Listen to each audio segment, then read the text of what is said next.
Listen, first of all, just to partner with Nedbank, it's a extreme honor and a privilege to be here, especially after all these years.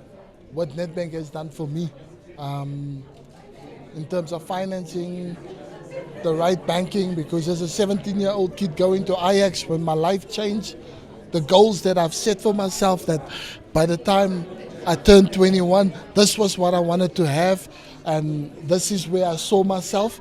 And then, yeah, that plan got thrown right out the window. I expected from 16 to 21, I would have about 50,000 Rand in my bank account, and then I can take care of my family and change our lives. But yeah, within that, the numbers certainly have been added to what I've expected, and it was something that I didn't know how to deal with, how to handle. But I was in safe hands, and managing that, the financial side of things for me has just been a game changer. And I think, yeah, so now, as somebody that succeeded on the football field and as somebody that's also succeeded off the football field, I want to be able to give back and do the same for our players, this generation that seems to struggle with off the field antics, or their life get cut short before we know it, the talent's gone, or they end up in looking for opportunities, looking for handouts, and with the talent and then the ability that they've had while they've played football, but because the right advice, the openness about talking about problems and difficulties that we face in our lives, it wasn't there. It wasn't put out to us, and now Nedbank is doing that. So yeah, I wish that players are a bit more open-minded about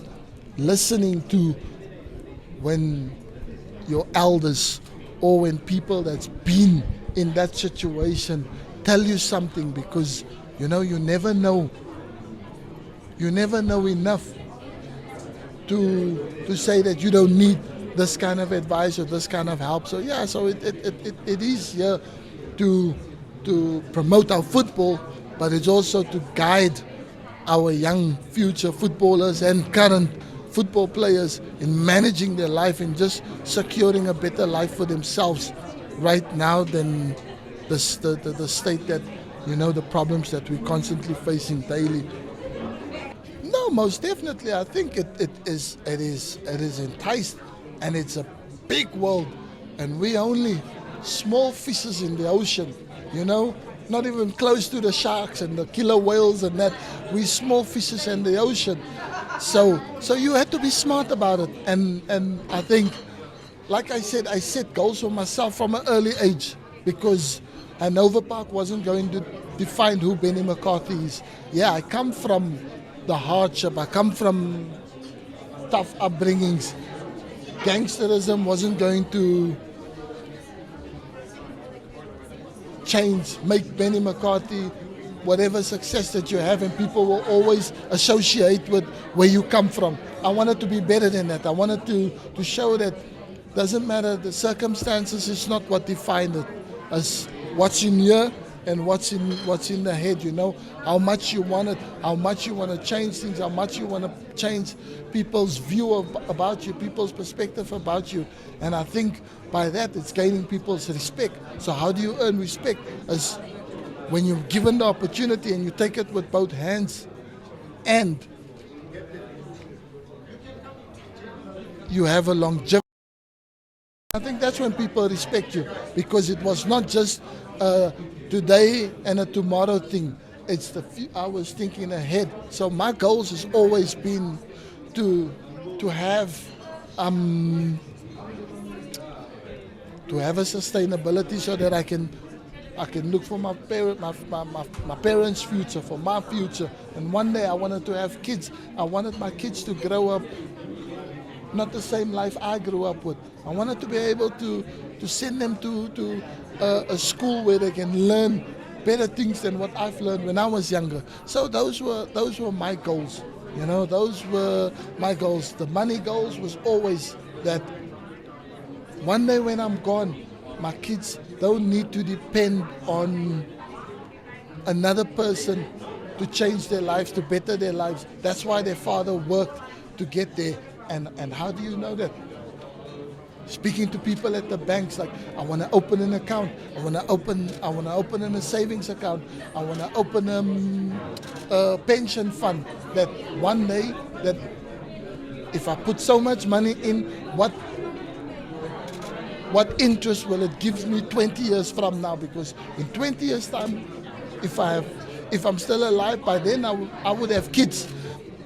What will the interest rate be for my kids? What money will they get out of all my hard work that I've put in? So those were the questions I was asking, and because it was simple and it sounded like it was okay, so yeah, you started to invest. You put aside something. You can still live an enjoyable life and that, but you make sure that you put, whether it's 50 rand, 100 rand, 200 rand, in 10 years time, every week, every month of doing that, it's going to escalate, and it will give you a nice sum of money that one day that you can say, hey, there's enough to go on with.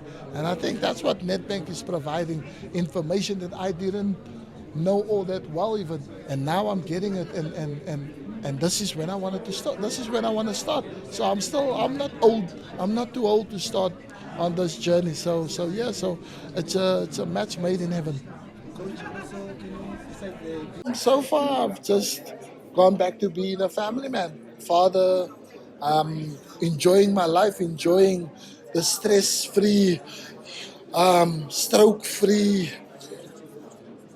no heart attack life that football gives you. You know, dealing with the pressures that coming from the boardroom, dealing with the pressures, the expectations that you want from the players. So yeah, so I've just enjoyed a very stress-free life, and but yeah, I've gone to watch, visit clubs, and went to a lot of football matches. You know, just to keep myself also the brain still ticking, to see that I do analyze games still the same as I did when I was a coach, or if that passion has maybe gone a little bit now that things have changed. But listen, I think I'm always going to be a football person, so I want to educate myself even further by visiting the right people. So when I do get back to the UK, I'm making some very interesting visits to interesting clubs and interesting coaches, managers that I can speak with, to see if me being fired for the first time in my life, does it have a knock effect on and I lose the passion for the game? Does it have a knock effect on that I was not good at what I was doing at the time, or does it have a knock effect on that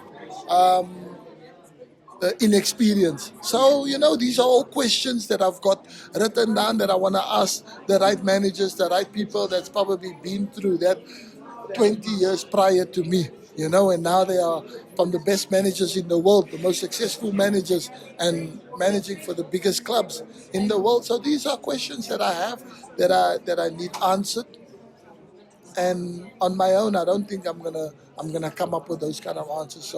So yeah, so these are trips that I want to do, that I want to, the people that I want to go see and speak to, just to try and kickstart and bring that passion that I've always had for the game back, because I feel I've lost some of it.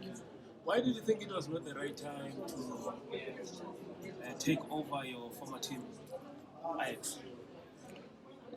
Because obviously the wounds were still open. It was still fresh, and like I said, I was battling in my head on all the questions that I've just said that I need answered, that I want to answer, and I want answered from the best coaches that's done it. So I can get peace of mind. So I think me taking the Ajax job, I would have taken it for the wrong reasons. I would have taken it just to prove a point that they made my previous bosses, made a mistake or whatever. So, and that's not the way. If you take a job, you think it's the right project for you, and I can change the players' mindset. I can make them better players. I can help them win the Glad Africa League, and that was none of the things that I was feeling. I would have taken the job for the wrong reasons, and I don't want to manage. I don't want to stand in front of players when I'm not there for the right reasons, you know? And it's not like I'm desperate for a job, like I need the money also. And it's not about money. Like I said, it must be right for the club, right for me, and my feelings, because I see people say, yeah, what ambition? Nothing to do with ambition. They don't know my ambition. My ambition is to coach in Europe. So chances of that, people say mission impossible, but that's my ambition. So what ambitions? People saying I have no ambitions, and that me, I've got far bigger ambitions than what they think, so I just thought that it wasn't the right move for me. My frame of mind wasn't right, so I'm not going to take a job for the sake of taking a job, because Benny, and I read that you also enjoyed doing that presentation at Hearts, and especially when you also talk about your ambition being there in Europe. yeah, no, listen, it was the first in my career, like um, when I was assistant coach in Belgium, they came to me and asked me to be an assistant coach, and that, so I didn't have to present anything or talk about myself or what I can give to the team or what I can do. And Cape Town City, yeah, they were begging me for the job, not other way around. I was still busy doing my coaching badges and just finishing, and I didn't think that I was ready, and they wanted me, so I didn't have to impress anybody to get the job. But when I went for the Hearts, it was a completely different experience. I had to now sit down and analyze everything, and clips, and if I am to get such amazing opportunity as being the manager, what is the difference I can do to the team? What difference, what better will I do for them than what the previous manager? So when you're selling yourself to a corporation, it's a completely different ball game, and it's your heart is in the wrong places. Butterflies, and you want to use that. You want to go to the toilet, and you're scared of making mistakes. So those are the kind of things that I had to experience in this, and that's why I say it was an eye opener, and a great life experience.